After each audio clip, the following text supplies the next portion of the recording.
ఇంట్లో తాతలు, అమ్మమ్మలు "అరే పిల్లాడు ఏం తినట్లేదు.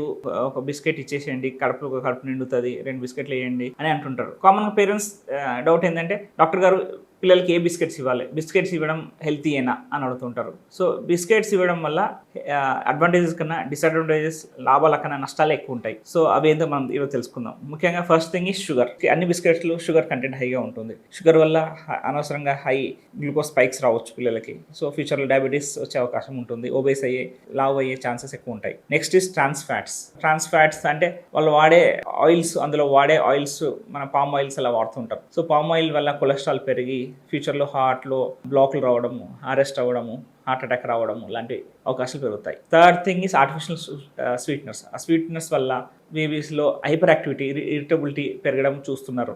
కొన్ని స్టడీస్ కూడా ఉన్నాయి. దాంతోపాటు అలర్జీ కూడా వచ్చే అవకాశం ఉంటుంది. వీటితో పాటు నెక్స్ట్ ఈస్ మైదాపిండి. మైదాపిండి మనకు తెలుసు డజంట్ కంటైన్ ఫైబర్. దాంతో మోషన్ స్టూల్స్ హార్డ్గా వెళ్ళడము. So that is also not good for health. So ఇవన్నీ ఉండడం వల్ల మనము బిస్కెట్స్ పిల్లలకి ఇవ్వడం వల్ల లాభాల కన్నా నష్టాలు ఎక్కువ ఉంటాయి. సో మ్యాక్సిమం బిస్కెట్స్ అవాయిడ్ చేయండి. ఇవ్వాలనుకుంటే ఏమైనా ఇంట్లో హెల్తీ ఆల్టర్నేటివ్ బిస్కెట్స్ కాకుండా వేరే ఏమైనా స్నాక్స్ లాంటివి చేసి ఇవ్వండి.